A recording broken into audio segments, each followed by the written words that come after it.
লিখেছিলেন অর্জুনকে উদ্দেশ্য করে আমাদের মতো কলিহত জীবকে। সেখানে রয়েছে 7টি শ্লোক। এই সেই ভগবানের মুখ নিঃসৃত শ্রীমদ্ ভগবত গীতা, যিনি বা যে গোপালকে দান করেছেন। আমি তার কৃষ্ণচরণে মতি কামনা করি। আর সায়ন মণ্ডল এবং তার সপরিবারে কৃষ্ণ পদে মতি হোক, আরো আরো আমার রাধারানীর কৃপা বর্ষণ হোক, তার জীবন উজ্জ্বলময় হয়ে উঠুক এবং সেই সঙ্গে আমার এই রামকানালীর হরিবাসরের তথা উপস্থিত সকল ভক্তবৃন্দের আগত জীবনের দিকগুলো যেন কৃষ্ণময় এবং আনন্দময় হয়ে ওঠে। নিতাই গৌর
দিয়া জয় জয় দিয়া। আমার গৌরী আজকে নৃত্য করছে কেমন ভাবে? সুরধনির কিনারে নৃত্য করছে গৌরী কেমন ভাবে? আমার মেয়েরা বলেছিল খুব নাচ হবে আজকে, নাচতে হবে। আমার গৌরী আজকে নৃত্য করছে কেমন ভাবে? সকলেই কিন্তু করতালি দিয়ে একসঙ্গে আমরা গাইবো। হ্যাঁ, আমি কিন্তু একা গাইবো না, সকলেই তোমরা জানো, তোমরা সকলেই গাইবে। আজ আমার সুরধনির কিনারায় সোনার মুখে দিয়া পাই গৌরী আমার নৃত্য করছে কেমন ভাবে গো? বলে এই না সুরধনির কিনারায় সোনার মুকুট দিয়া পাই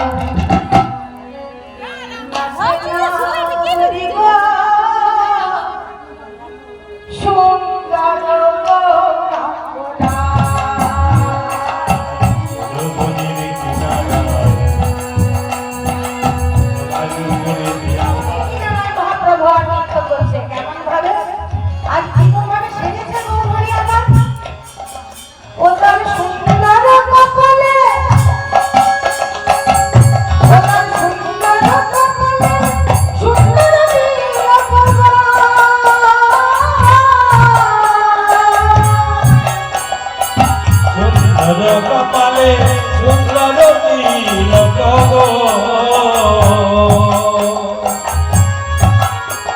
তার সুন্দর কপালে সুন্দর তিলক গো।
এরা আমার অঙ্গত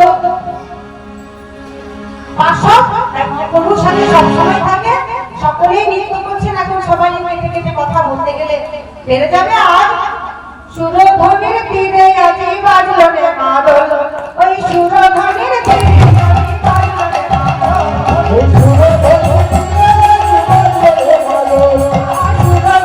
তীরে আজি বাজলো রে মাদল, ওই সুরধনির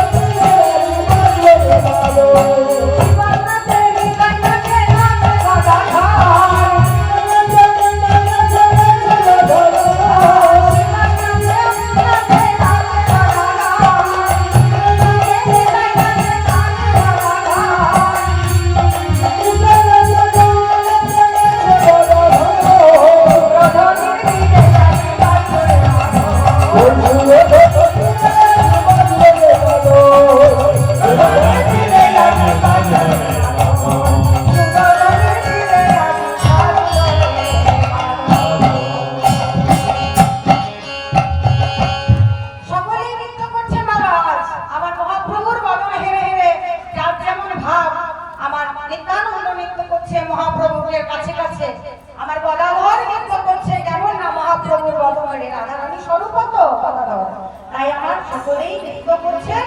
আর আরেকজন নৃত্য করছে বাবা, তার নৃত্যের কথাটা না বললেই নয়। সে কে না আমার অদ্বৈত ঠাকুর। অদ্বৈত ঠাকুর কে গো? অদ্বৈত ঠাকুর কাপুর যুগে গিয়েছিলেন, প্রত্যেক বছর তো রাস হয়। কে ছিল বাবা অদ্বৈত ঠাকুর? কাপুর যুগে কে ছিল বাবা? বাবা ভোলানাথ। বাবা ভোলানাথ যখন রাজচক্রে প্রবেশ করতে গিয়েছিলেন, আমার প্রাণ গোবিন্দ বলেছিলেন হে বাবা বাবা ভোলানাথ, এই রাসমঞ্চে তো কোনো পুরুষের প্রবেশ হয় না। আমার বাবা ভোলানাথ উত্তর দিয়ে বলেছিলেন, প্রভু তাহলে কি আমি এই রাসলীলা আস্বাদন করতে পারবো না? বলে হ্যাঁ, এই রাসলীলা তুমি আস্বাদন করবে, তবে কখন জানো না? আগত কলিযুগে আমি যখন সিদ্ধার্থ নবদ্বীপে নদিয়ায় গৌরাঙ্গ হয়ে পার্শ্বজনকে সঙ্গে লয়ে আমি নদিয়ায় রাসলীলা করব, সেই রাসলীলা তুমি আস্বাদন করবে। তাই আজ আমার অদ্বৈত ঠাকুরের সেই পুরবের কথা মনে হয়ে আজ অদ্বৈত ঠাকুর খুব তাণ্ডব ভাবে নৃত্য করছে। পুরুষের নৃত্যকে বলা হয় তাণ্ডব, তাণ্ডব করে আছে। আর আমার অদ্বৈত ঠাকুর নৃত্য করছে, কি করছে? আমার অদ্বৈত নাচিছে, অদ্বৈত নাচিছে,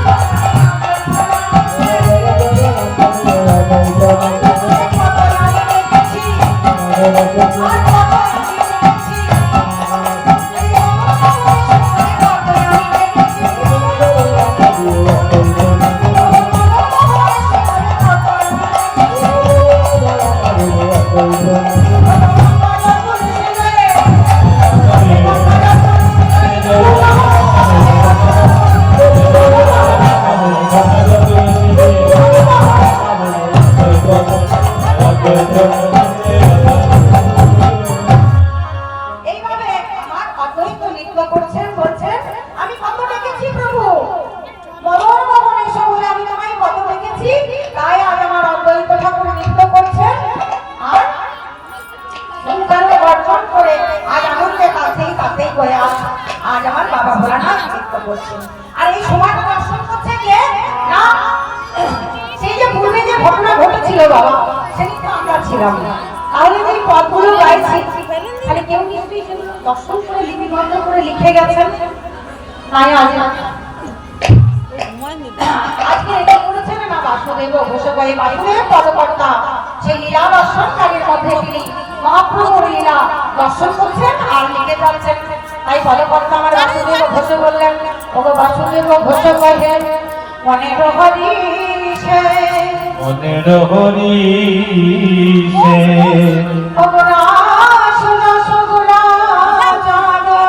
ওরা চাঁদ করিলা প্রকাশে, প্রকাশ করিল, প্রকাশ করিল,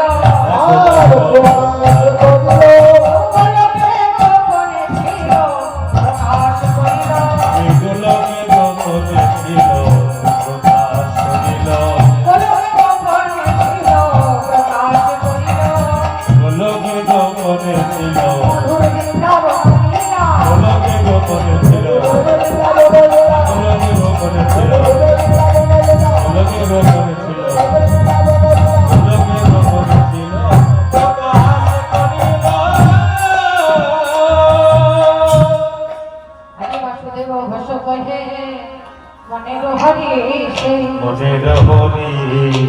হরিদাস চাঁদ ওরা চাঁদ করিলা প্রকাশে, করিলা প্রকাশ।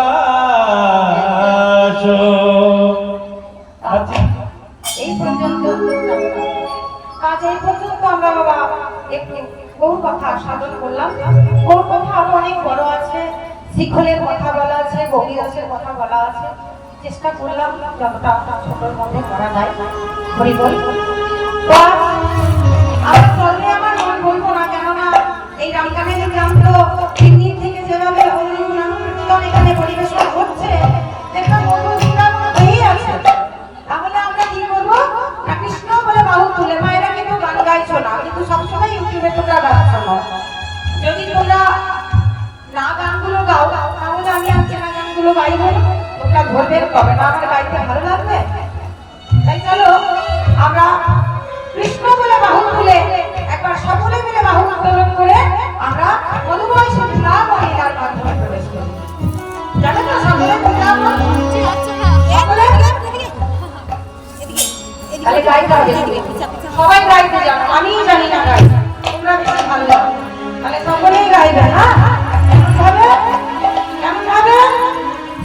বাহ বাহ বাহ বাহ, আহ, খুব সুন্দর খুব সুন্দর। ওই কৃষ্ণ বলে দুটি বাহু মিলে নাচরে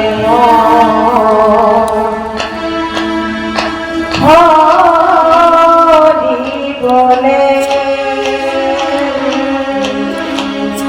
কৃষ্ণ বলে দুটি বাহু তুলে নাচরে মন হরি বলে। কৃষ্ণ বলে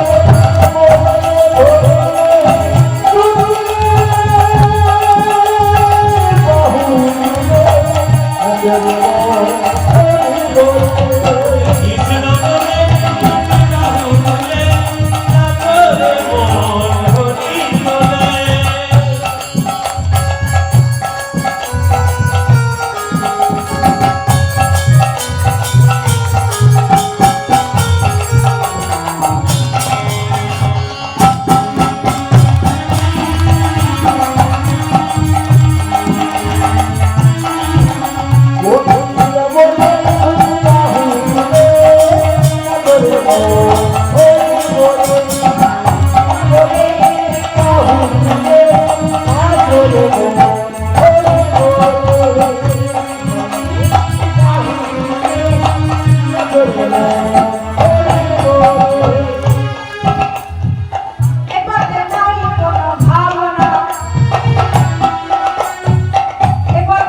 তুলে নাচরে মন হরি বলে। এবারে নাই কোনো ভাবনা, এবারে নাই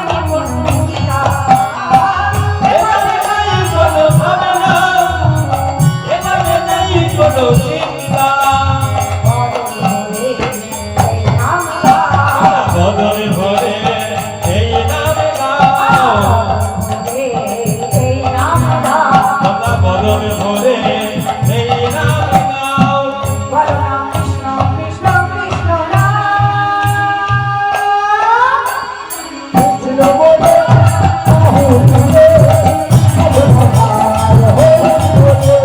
কৃষ্ণ বলে দুটি বাহু তুলে নাচরে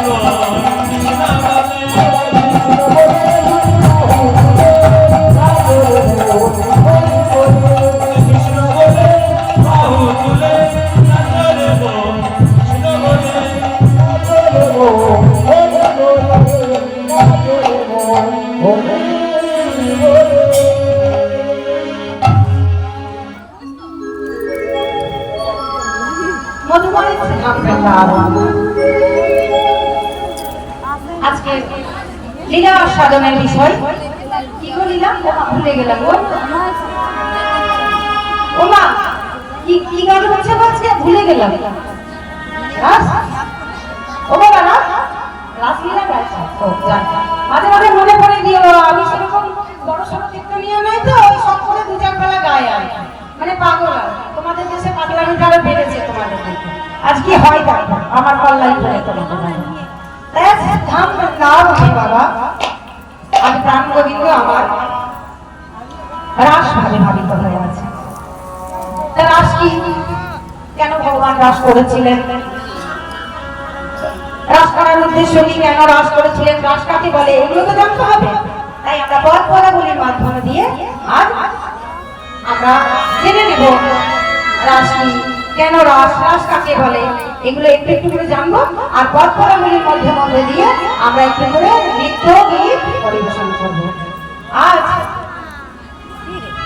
এই রাস কথা কে আমাকে বলেছিল, এই রাস কথাটা আমরা যে আজকে রাসলীলা আস্বাদন করবো, এটা একটা প্রমাণ্য গ্রন্থ থাকতে হবে। এটা আমরা কোথায় পেয়েছি না, খুব ভালো করে আস্বাদন করবে বাবা, তারপর আরো ভজন হবে, নৃত্য হবে। তো শ্রীমদ্ ভাগবত গ্রন্থে সেখানে দ্বাদশ স্কন্ধ রয়েছে। দ্বাদশ স্কন্ধের মধ্যে দশম স্কন্ধে 29তম অধ্যায় থেকে 33তম অধ্যায় পর্যন্ত রাস ও পঞ্চাধ্যায়, সেখানে রাসের কথা বর্ণনা করেছেন কে না শ্রীমান মহামতি ব্যাসদেব ভারতস্বামী। হরি বল হরি বল। এই কথা তো কোনো ছোটখাটো কথা নয় বাবা। তা সেই ব্যাসদেব তো গ্রন্থে লিপিবদ্ধ করলেন, কেন করলেন আমরা পেলাম কিভাবে না, আপনারা জানেন সকলে, তাই আমি বাড়াতে যাব না। যদি বলেন হয়তো বলেন তো আমাকে কমাবো।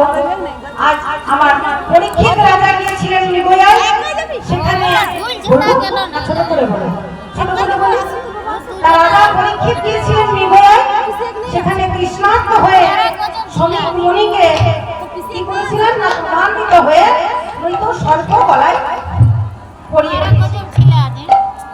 সেই সমীর ঋষির পুত্র সিংহী অভিশাপ দিয়েছিলেন মহারাজ পরীক্ষিতকে, তুমি যেই হও আমার পিতাকে, পিতার গলায় তুমি যেমন মৃত সর্প দিয়ে আমার পিতাকে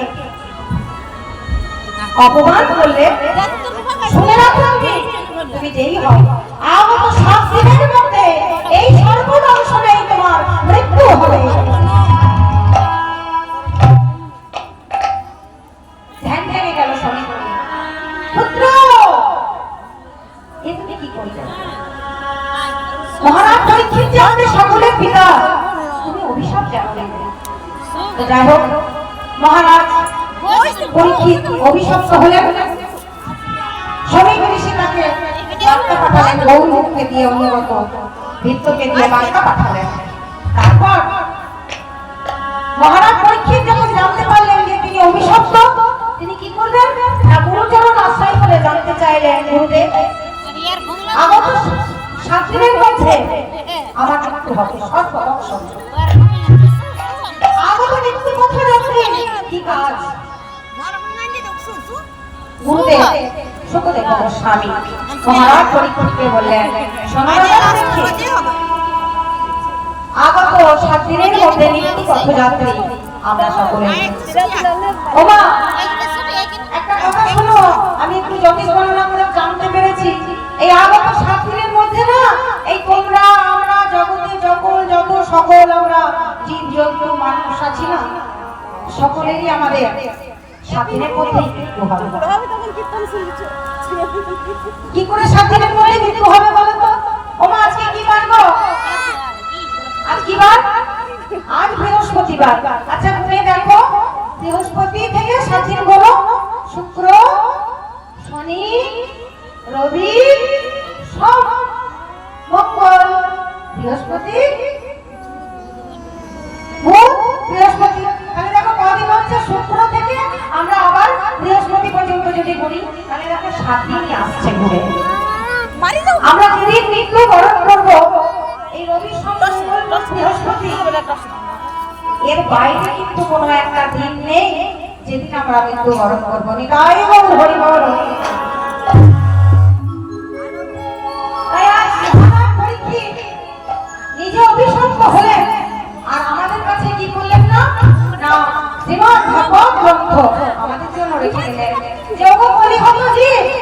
তোমরা শুনে রাখো, আমি মহারাজ পরীক্ষিত সর্বদংশনে মৃত্যু হচ্ছে আমার সর্বদংশনে সাথীদের মধ্যে। কিন্তু এই কলির জীবেরও কলির রূপ সর্বদংশনে আগত সাথীদের মধ্যে তোমাদের সকলেরই মৃত্যু হবে। তাহলে করা কি উচিত? না, তোমাদের সকলেরই শ্রীমৎ ভাগবত কথা শ্রবণ করা উচিত। হৃদয় গৌর হরি বল।